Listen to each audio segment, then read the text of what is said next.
There's still a few people joining.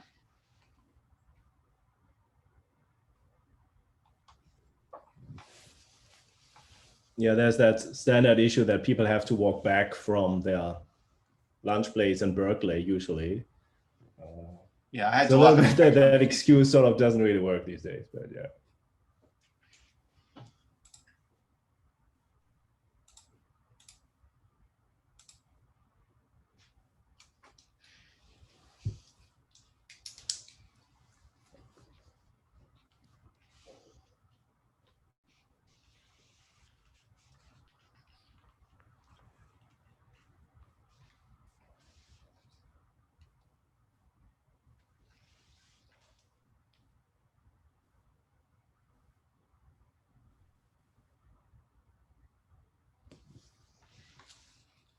Okay, yeah, let's get started. So thanks everyone for coming back. And it's a pleasure to have Thomas, who, are you in Seattle, Thomas? Let me look outside. It's 2 p.m. It's completely dark. Yes, I am. Okay, so I think there are similar latitudes in Germany where it gets dark this early, but it's so, yeah, so we're, Thomas and I are in the same city, but I haven't seen you for at least 6 months. In any case, he'll tell us about Gaussian measure partial colorings and linear size Sparsifiers.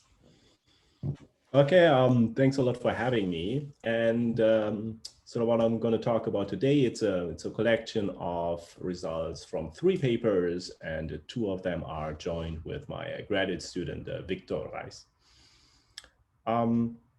So at least for me, everything, so the motivation started because I was interested in discrepancy theory, which is a subfield of combinatorics.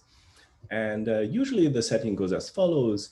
You have a set system with a finite number of sets over some finite ground set. And now you're asked to find a coloring of the elements with 2 colors, red and blue, or -1 and +1, if you like, so that you're trying to color these sets as evenly as possible. And really what counts is the set that has the maximum imbalance. So what you're trying to optimize is you're trying to minimize over all the colorings of the elements, and then you count the maximum imbalance of any set in your set system. And there's just 2 classical results that I would like to mention. There's one by Spencer from the mid-80s, which says that, well, you have an arbitrary sets over n elements, and then this discrepancy is always bounded by a constant times root n. And there's another nice result, which is that, well, if you have a special property that every element is in at most t sets, then you can prove that the discrepancy is bounded by 2t. And Spencer's result is interesting in the sense that this beats what a random coloring would do. So this is not just a fancy analysis of a random coloring. This is something kind of smarter. And the main technique in this field, and this is also the technique behind Spencer's result, is the partial coloring method. The partial coloring method, sort of in spirit, it says the following: you don't shoot directly for a full coloring. You're happy by coloring a constant fraction of the elements and having a low discrepancy. And then you take the coloring for that constant fraction of the elements, you color the elements, you throw them away, and then you repeat. And this is also how, this is how you can get, for example, Spencer's result. Okay. Here's, in my opinion, the sort of a right way how you state the partial coloring result, and this is sort of where things move towards the convex geometry side of things. And here's a theorem which, in this statement itself, is due to is a later statement due to Giannopolous, but it's sort of implicitly proven a little bit by Gluskin and Spencer earlier. So what it says is that, well, you take a symmetric convex body K, in R to the n. And you promised me that the Gaussian measure is not too small. So let's say at least e to the minus a small enough constant times n. Then there exists a partial coloring in K. Partial coloring means some coordinates are -1, 0, and 1. And the support of that partial coloring is at least a constant fraction, a decent constant fraction. Okay. And so here's a little bit of a picture. You have your symmetric convex set, and you might find a partial coloring like this. Okay. The proof is based on the pigeonhole principle. So in particular, it's a non-algorithmic proof. And I still would not know an algorithm that would give you this partial coloring as promised here. Okay. It'll be worth keeping in mind that this constant here in the exponent, this needs to be decently small. If it's above some threshold that I don't have in the top of my head, then this theorem is not going to work. Okay. Since I'm sort of coming a bit from the computer science side, I'm actually interested in algorithmic versions of these discrepancy theorems. And so here's one that I'm gonna explain today.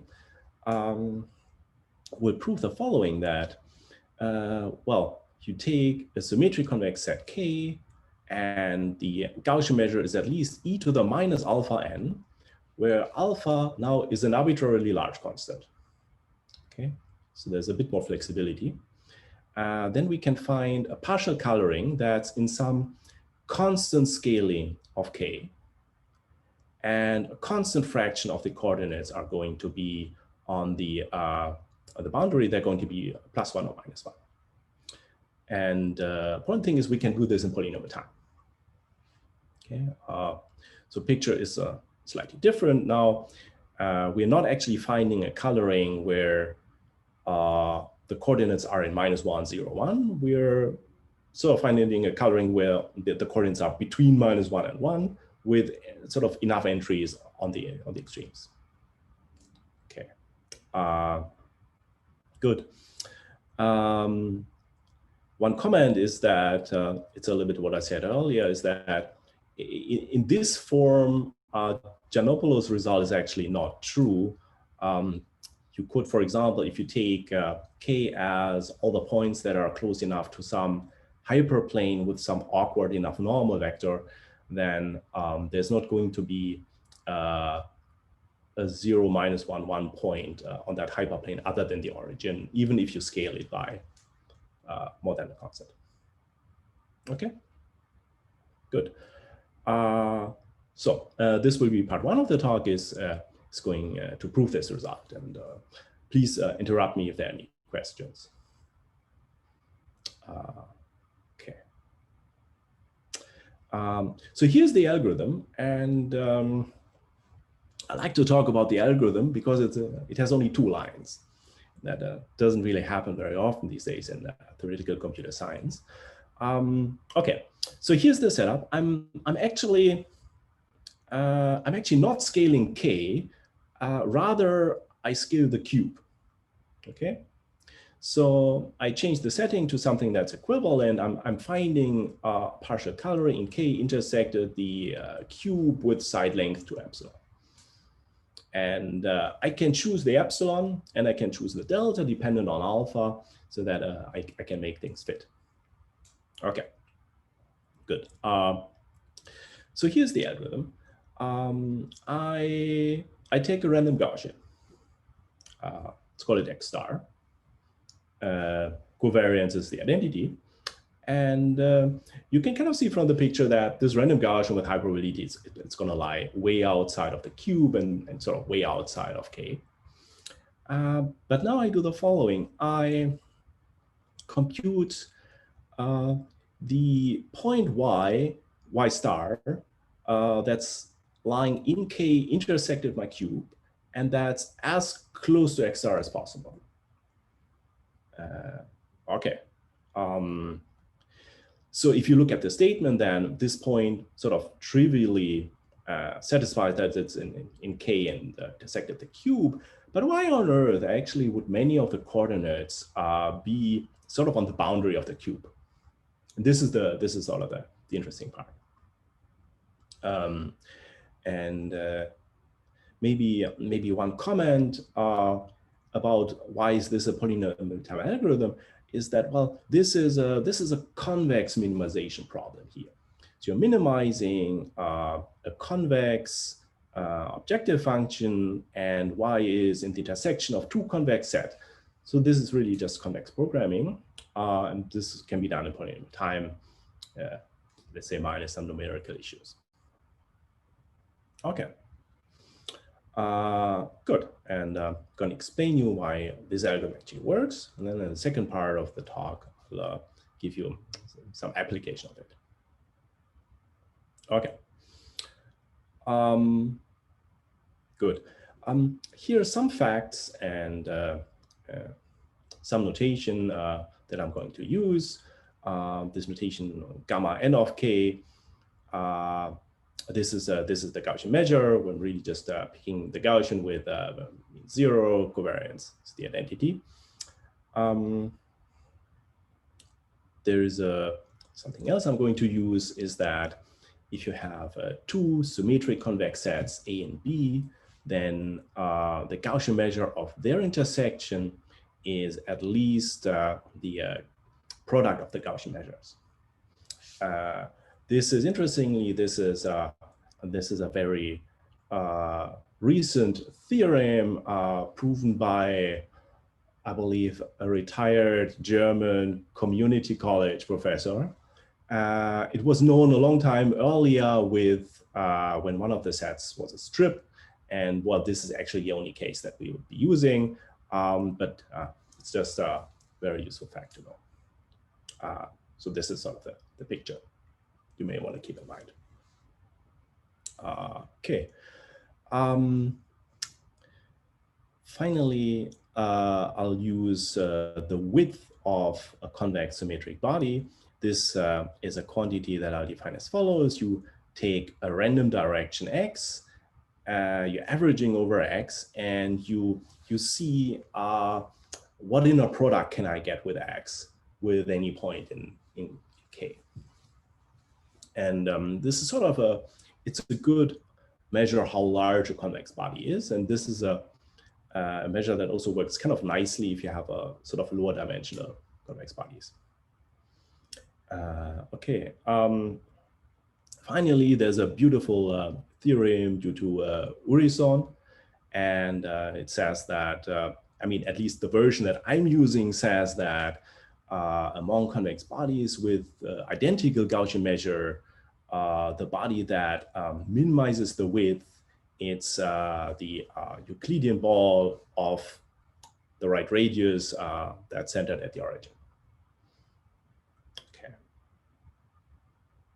And okay, maybe some disclaimer. I know this theorem by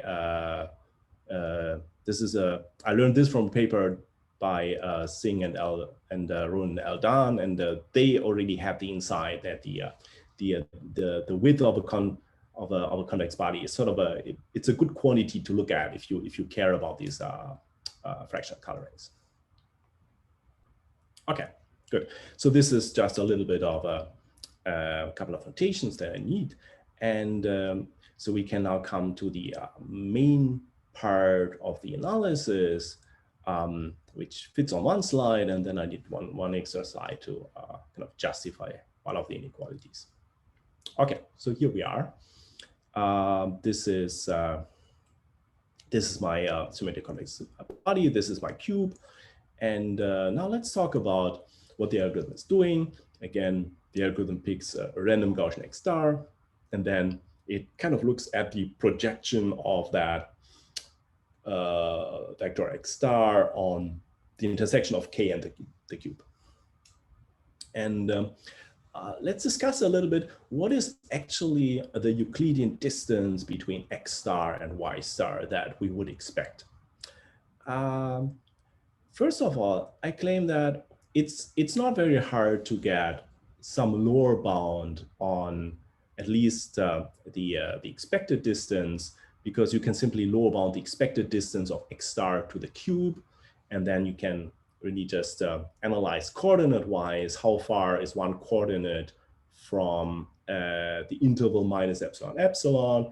You add things up and you get the expected, you get a lower bound on the expected square distance, and then you use concentration that actually with very high probability, my random Gaussian has a distance from k intersected the cube, which is at least 1 minus, let's say 5 epsilon times root n. Okay. In particular, this is sort of proportional to root n, which we kind of would expect, and it kind of approaches root n if you send the epsilon to 0. So it's not a surprising quantity. Okay. Good. So this is a lower bound. So let's talk about an upper bound. So this distance of x star and y star, this is, as I pointed out, this is actually obtained by solving a convex optimization problem. And this is important not only because you can solve convex optimization problems in polynomial time. Convex optimization problems also have the following nice property that whenever you have a constraint that's not tied for your optimum, you can throw that constraint out and your optimum doesn't change. The optimum value doesn't change, definitely. Okay, good. So let's look at this. So the constraints that we have is that, well, y has to be in k, and the coordinates of y have to be between minus epsilon and epsilon. And now let's throw out all these constraints that are not tied for the optimum. Okay. Then really what you have is that, well, y star is the closest point to x star that lies in k intersected, well, only the strips of width 2 epsilon that belong to the tight constraints. And our algorithm only fails if there are actually very, very few of these tight constraints. So this is sort of where we get some leverage. Okay. Good. Let's make this a little bit more formal. Let's say I star, these are all the coordinates where y star lies on the boundary of the cube. And let's assume for the sake of contradiction that this set is very, very small. It's at most delta n, and we can make delta as small as we like. Okay, good. And let's say k of I star, that's the sort of dark blue set here. This is a k intersected all these few strips where coordinates are between minus epsilon and epsilon. Good. We can do a small side calculation and estimate what is actually the Gaussian measure of this set k of I star. And that's where we use one of the inequalities that I mentioned earlier. So this is just, we can lower bound this by taking just the product of the Gaussian measure of k, which we know is sort of decently large, and then the Gaussian measure of all the strips. Okay. So this is a one-dimensional quantity that's not hard to get a lower bound in terms of epsilon, and the number of strips we have is at most delta n, and we can make delta as small as we like, so we can get some kind of lower bound, and yeah, good. Okay, so what does it give us? Well, actually, if you think about this, then you have a symmetric convex body, and you have some lower bound on the Gaussian measure. Then by concentration, you can get some upper bound on the distance of a random Gaussian to this body. Okay, and I'm gonna do this a little bit more carefully in the next slide, but I promise that, well, we can choose epsilon and delta as we like. So in particular, we can show that with very high probability, the distance of the random Gaussian to such a body k of I star, it's less than 1 minus, say, 10 epsilon. And the important thing here is that, well, the 10 is bigger than the 5. So this sort of looks already like we're at a contradiction, because if the algorithm fails, then we're sort of very close to the, like the distance is actually very close. On the other hand, we have a lower bound on the distance. Okay. There's one thing where one has to be slightly careful is that, well, this index set I star, it actually depends on X star. So we cannot fix the index set I star, then pick the random Gaussian I star. But as the probability that X star is far from Ki star is exponentially small, we can simply run the union bound over all index sets that have size at most tiny constant times n. And with very high probability, actually, X star is going to be rather close to all bodies of the form K of I, where I is a small enough index set. Okay, that's pretty much the proof. Minus the issue that I can explain a little bit more details why we should expect that a random Gaussian is sort of close enough to a convex body, and one has to be a little bit careful with the parameters then. Yeah. Okay. So there's just one lemma that I need, and I'm actually not convinced that this lemma is new. So this I'm pretty sure this could be found somewhere. But anyway, so the only thing we actually need to show is that, well, you have a convex symmetric body Q. Q is this body K of I, happens to be it. And we have some lower bound on the Gaussian measure.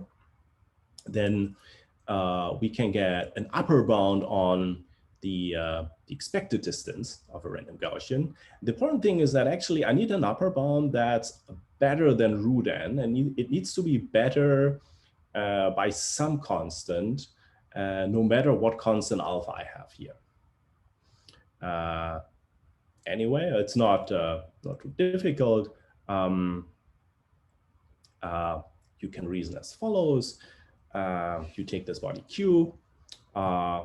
You can assume that's within some ball of radius root n times something dependent on alpha, simply because you could just cut off whatever is outside, and you wouldn't lose more than this e to the minus alpha. Okay, good. Now, by Urson's inequality, you can essentially turn the lower bound on the Gaussian measure into a lower bound on the width. And basically by simply looking at a ball of, well, this that has the Gaussian measure of this quantity, and then you do one line calculation, what would actually be the width of this this Euclidean ball. Okay, so this is something that's rather friendly to us. And now, how do we argue that that a random Gaussian is close to Q? Well, Urson's inequality gives us the following, that, well, if we take a random Gaussian, then we can actually cook up some point in Q that has a decently large inner product with our Gaussian. So that isn't the same as having a closed point, but it's helpful. Okay, here's a little bit of a picture. Imagine this is our random Gaussian, this here is Q, and this point Z of X, this is the one that has a decently large inner product with X. Okay, good. So we cannot directly argue that this point Z of X is close to X, but we can sort of interpolate, and we can take some convex combination between the origin and this point Z of X, and we can simply estimate what is the expected square distance between our Gaussian and this point Z of X. And if you multiply things out, then you get that this is the expected square length of the Gaussian, which we know, minus, and this is important, a linear term in lambda times the expected inner product of X with this point in Q. And we have a lower bound on this expectation, and there is some quadratic sort of error term that we can upper bound essentially by the radius of Q. And then you can see that, well, we're sort of gaining something that's linear lambda. So you should pick a suitable value for lambda, and then you can get some lower bound, which is a little bit better than n. And then you take the square root and use Jensen's inequality, and then you get the claim that we actually want to have. Okay, good. And that is the end of part 1 of my talk. And if there are any questions, this would not be at that time.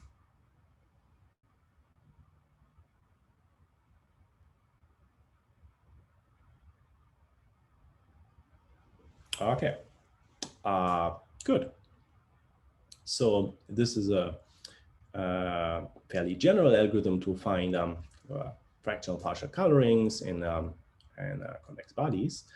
Might not be too bad to have at least one example where this can give you something in maybe a combinatorial setting, and I can show you one. And this is part 2. This is about linear size Sparsifiers in graphs. Sorry, the question, I thought. Yes. It was answered. Never mind. Okay. Okay. Good. Okay. So here's one of my my all-time favorite theorems. This is due to Batson-Spielman-Srivastava, and this theorem says the following: you take any undirected graph G. Then the following is possible. You can find a subgraph with only n over epsilon square many edges. And you can put some weights on the edges, some non-negative weights on the edges of the sparser graph, so that for every cut, the value of the cut in the original graph is approximately up to 1 plus epsilon error. It's approximately the weighted cut in the sparser graph. Immensely useful theorem for variants of this are used to find fast maximum flows in graphs. If you look at this this small example where I have 2 clicks connected by an edge, if you imagine, wow, how could such a sparsifier look in the graph, then you can convince yourself that the picture has to be that the result has to pick that connecting edge. And the only weight it can put there is something that's rather close to 1. On the other hand, the 2 clicks, if you're sparsifying the 2 clicks, then, well, at least on average, the weights that you put on these edges have to be rather high. So that already shows you that you cannot, at least, you cannot in every setting get a uniform sparsifier. So it's not that you take a subgraph and you put the same value on every edge. That wouldn't work.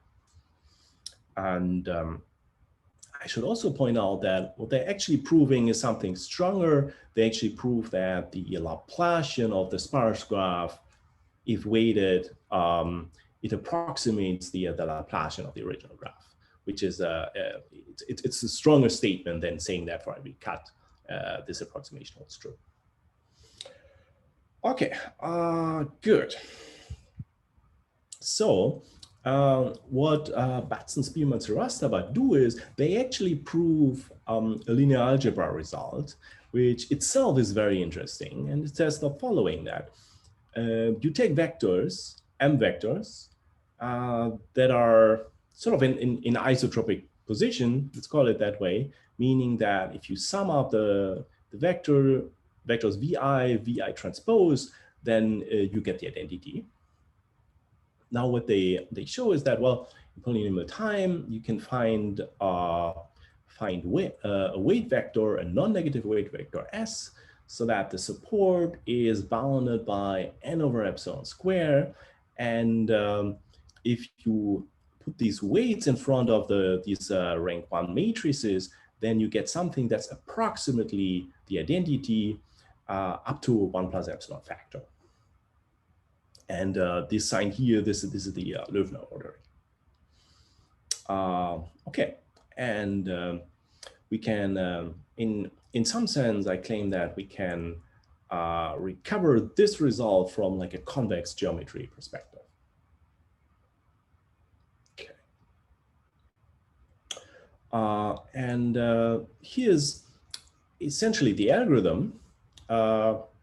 We can do things slightly more general. Let's say you take some positive semi-definite matrices A, I, and so that they sum up to the identity. And you give me some parameter epsilon. Now, let's look at the following body K. So this is the set of all vectors X in one number of matrices, many dimensions, so that if you put all these, if you sum up the matrices AI weighted by Xi, and you take the maximum singular value, this is upper bounded by, think of this as being epsilon. Okay. So for me, this is the body of good partial colorings, and what we now do is we find a fractional partial coloring, and we can flip the sign if necessary, so that a lot of the coordinates are actually -1. And now we do the following. We replace the ith matrix by AI plus YI AI. So what this means is that whenever we had a coordinate which is -1, then actually the this matrix drops down to 0, like the weight drops down to 0. Okay, so I hope you can see that if you do this step once, then you're sparsifying the sum here. A constant fraction of these matrices are going to disappear. Others are being scaled a little bit by something. And maybe we're not getting the identity, but we're getting something that's actually rather close to the identity. Okay. In some sense, this is a sparsification argument that cuts down the support by constant fraction. And if you really want to go down until your support reaches n over epsilon squared, then you sort of then you iterate this argument until you're there. Maybe it's worth noting that sort of this quantity root n over m, if m is very large, you might actually start with something that's very small, and then it grows, grows, grows, grows. So it's kind of the arrow that you're doing, it's dominated by the very last step where the size of m is approximately n over epsilon square. So this is why you can think of this as being epsilon if you want to consider the interesting case. Good. Okay, so in principle, this argument, this algorithm would work. We would need essentially only a logarithmic number of iterations, and this procedure would output kind of a 1 plus epsilon sparsifier of the matrices, and you could also use that to get a sparsifier of a graph if you wanted.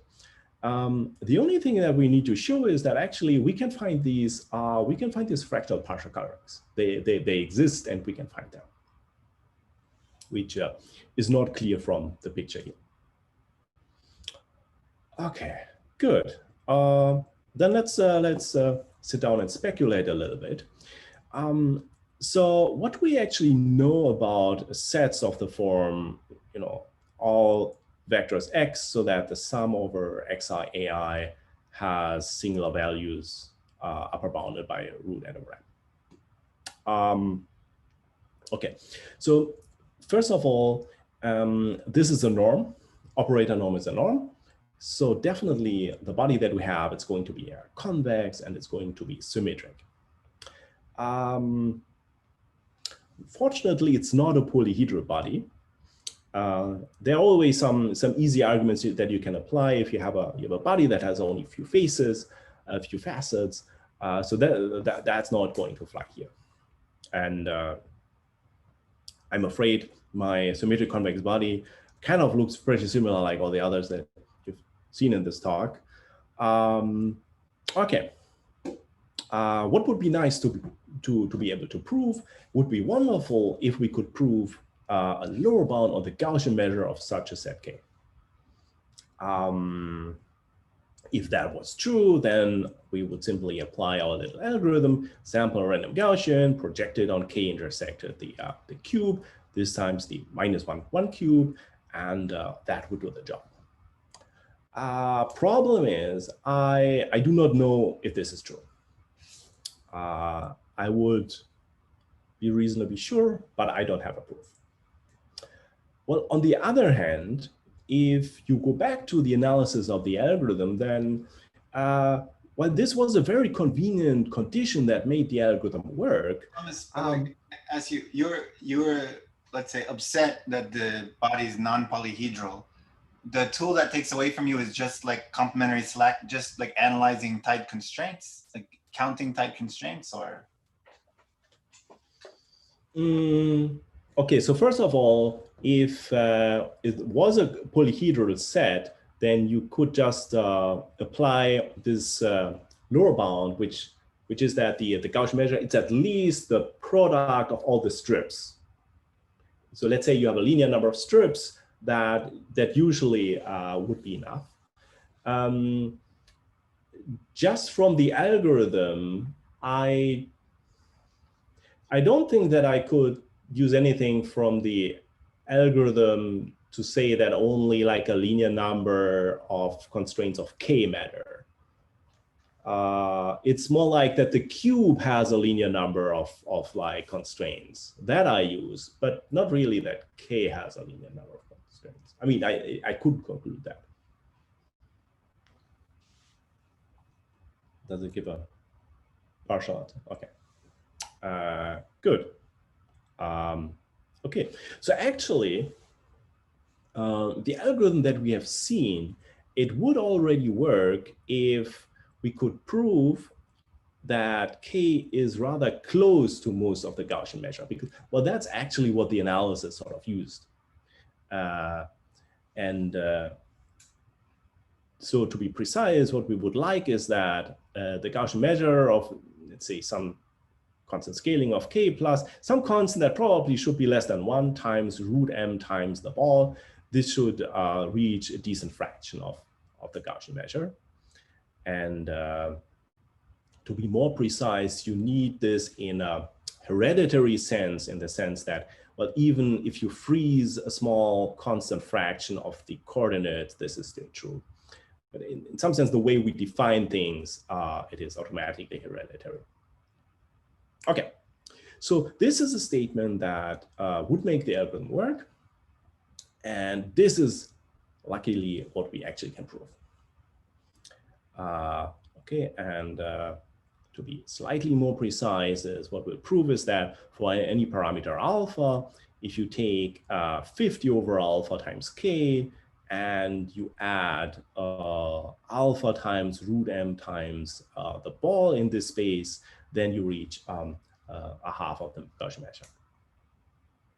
Okay, and you can pick your favorite alpha here. This also implies something something nice in geometric terms for K. It shows that the width of such a body is large. Again, I still have no idea whether the Gaussian measure could be suitably lower bounded, but at least the width is large. It's a little bit, I have a hard time imagining sets where one is true, the other one is not. Like the only thing I can imagine is something that's actually like very thin in some direction, but this body doesn't really look like it has that property. But anyway, I can't prove that. Okay, good. And how much time do I have left? Maybe 10, 15 minutes. I can try a little bit of the analysis. Thomas, yes. can I ask a quick question? Sure, Prasad. Yeah, so do you, your setting is different, right? You're in the PSD setting. If you were in the setting of Spielman-Srivastava, Batson, do you know? Meaning my matrices AI, they would have rank 1. Yeah. I would not know the answer there either. It didn't seem to be similar to me. Thanks. Thanks. Okay, good. So here are the rules of the game. We have this symmetric convex body K, picking a random Gaussian, and we have to prove that with decent chance, the random Gaussian actually is rather close to K. Instead of doing this sort of in a one-shot argument, we imagine that we are generating this random Gaussian using a Brownian motion. So there's a little bit of a random walk, and we'll kind of track how far we are in some sense from K. Okay. And so here's more of the setup. Okay, imagine delta. This is the this is a tiny step size in my Brownian motion. I maintain two vectors, a little x and little z, start with 0. And now, well, I know that I need 1 over delta square many iterations. And in every iteration, I sort of add up some Gaussian steps. And what I do is that I add to x, I add delta times a Gaussian with covariance matrix capital X, and to z, I add up a Gaussian with covariance matrix identity minus capital X. In some sense, these Gaussian updates, they're complementary. Good. And so what the picture is doing is that I have these vectors x and z, and they're sort of moving. And in particular, x plus z, this is just a Gaussian. This is just Gaussian with covariance matrix identity. And x is not Gaussian, has some other distribution. But if we pick the covariance matrix for little x, if we pick this as something that's, well, upper bounded by the identity and close enough to the identity, meaning that the trace is at least 1 minus alpha squared times m, then I could conclude that actually, well, in expectation, the distance of that real Gaussian to x is rather small. And I will maintain little x so that it lies in K. Okay? So I have this little Gaussian, this little Brownian motion, little x stays in K, and then I'm kind of tracking how far I'm actually away from the real Gaussian. And this is going to make the analysis easier. It's important to know that this covariance matrix, capital X, this is going to depend on little x. So it's going to depend on where we are. And you can think of this as there are going to be some dangerous directions where I don't want to walk into. So I just block them out. My Gaussian doesn't walk in. The Gaussian for little x does not walk into that direction. Okay. And yes, so that's sort of the intuition of the analysis. Okay. Good. Let's talk a little bit, how do we actually guarantee that little x stays in K? So in particular, what we need to do is we need to be able to upper bound and lower bound the eigenvalues of the sum over xi times ai. And actually, we can make life a little bit easier. We can, it suffices to only upper bound the eigenvalues. Because you can take a matrix AI and you can take minus AI. So you get bigger matrix that has like twice the dimension. It's not PSD, but we didn't need that really in the first place. Okay, good. Now we're using a potential function. And the potential function is as follows. I take my matrix. This is the sum over xi AIs. And I subtract this from some scalar of the identity. And then I look at the trace of the inverse of this matrix that I get. Okay. And okay, in order to be not sued by Giannopolous Srivastava for a copyright violation. So this trace of the inverse matrix, this is already something that appears in their paper. So this sort of is the right potential function if you want to kind of control eigenvalues in this setting. However, the updates we're doing are very different. We do Gaussian updates, and they only do like monotone increases of coordinates. Okay, and here in this formula, C and D, these are kind of parameters, and you can see that as the vector x gets longer, I'm sort of adding a little bit of the identity. Okay, so why is this potential function going to be useful? As long as the potential function is upper bounded by anything finite, I know that this matrix A that depends on x is going to be positive definite, and then I know that, well, the eigenvalues of this sum of the AI matrices that I have, this is bounded by C plus dx. Okay, and you can see that as the vector x sort of gets longer, I'm actually relaxing my upper bound a little bit. Okay, good. So far, I haven't picked my values of C and D, but the main lemma that one can prove is the following, and I'm not insisting you remember the parameters, but the point is that if the potential function is upper bounded by some quantity, then I can guarantee that, yes, there is a PSD matrix X upper bounded by the identity, trace large enough, close enough to the trace of the identity, so that if I do Gaussian updates, then with step size delta, then in expectation, the potential function does not go up. Meaning in particular, if I start by potential function at most this threshold, then it'll always stay below that threshold. And I admit that I am swiping lots of the technicalities under the rug. In particular, you have a potential function that has poles. So with some kind of positive probability, very, very unlikely you get the potential function is like infinite. So it's kind of a bit of a problem. So you have to take the Gaussian updates, you have to cap it at some length, but it can all be done. Okay, okay, I want to give you a little bit of an intuition, and yeah, I don't think I have time to give the whole analysis. Okay, but first of all, let's assume we're proving this main lemma. Then you have these two parameters C and D, and now you can like play around which parameters C and D give you the best outcome. And so in particular, what you need is that at the beginning, your potential function, it is at most the threshold that you have to guarantee.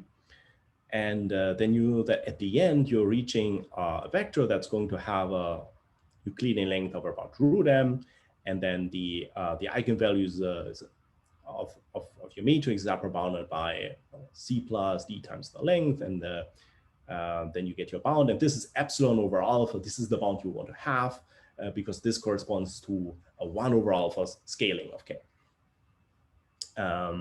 Maybe the only thing worth mentioning here is that if you look at these two parameters for C and D, then actually the bound that you start with, if you compare that with the bound that you're ending with, they only constant factor away. So you are relaxing, but you're not really relaxing much.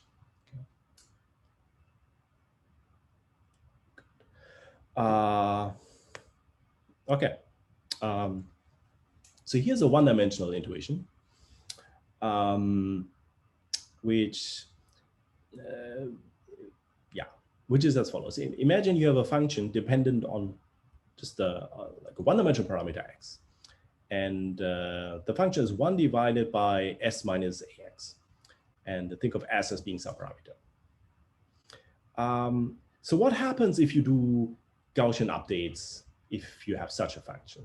So this function, it's going to have a pole somewhere, and now if you do a Gaussian update Gaussian update in particular means that expectation you are where you started, then the following happens: the expected change in the potential function, it's going to be proportional to the square of your step size, and moreover, it's proportional to the second derivative of your function.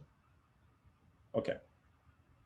Now, maybe you already saw in the potential function that we kind of relaxing things a little bit in every iteration as x gets longer. So let's see how that works. Imagine you do sort of a second operation. You shift the parameter s by, let's say, the square of the step size. What is actually the change in the potential function? Well, the potential function changes by something that's also proportional to the square of the step size, so that's good. But it's proportional to the first derivative. We really would have loved to see the second derivative here, then we could have just killed this term here. There's a second problem, is that if you can see that as you're getting closer to the pole, the second derivative actually blows up a lot faster than the first derivative. It means that there may be regions of x where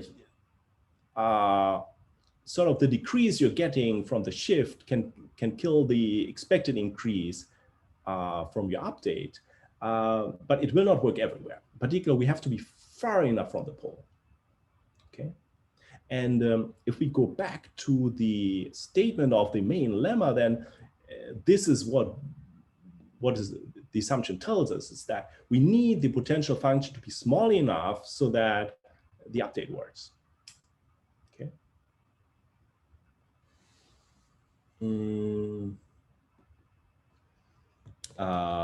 Okay. I can go to my open problem sections now. This is sort of a decent place to stop. Otherwise, it would take another 10 minutes. James? Yeah, I mean, you have, we can take questions now. If you want to state some open problems, go ahead. Or if anyone has questions. Yeah, so there's some calculations that I unfortunately have to not tell you. Okay, so here's a very interesting open problem that I wasted a lot of time on.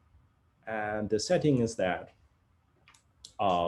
say you take n matrices, symmetric in n by n matrices, and eigenvalues are between -1 and +1. And I'm looking at sort of the analogous body. This is the body of sort of good fractional colorings, so that the eigenvalues that I get by using signs xi, they are between -√n and +√n. And I know, unfortunately, very little about this body. What I would really love to show is that there exists a ±1 coloring in a constant scaling of k. This is a conjecture that has been made at least by Ragomeka. Okay, let's say I'll be happy with something a lot more modest at this point. I would love to know whether the Gaussian measure of this set K is decently large. Can you give me any lower bound of the form 2 to the minus constant times n? And actually something weaker would already be very interesting. Can you at least show me that the width of this body is large? Large would mean a constant absolute n. And I completely failed proving answering any of these questions. So I'll stop here. Thank you. Thanks. Yeah, so we have time for maybe one quick question, if anyone has one.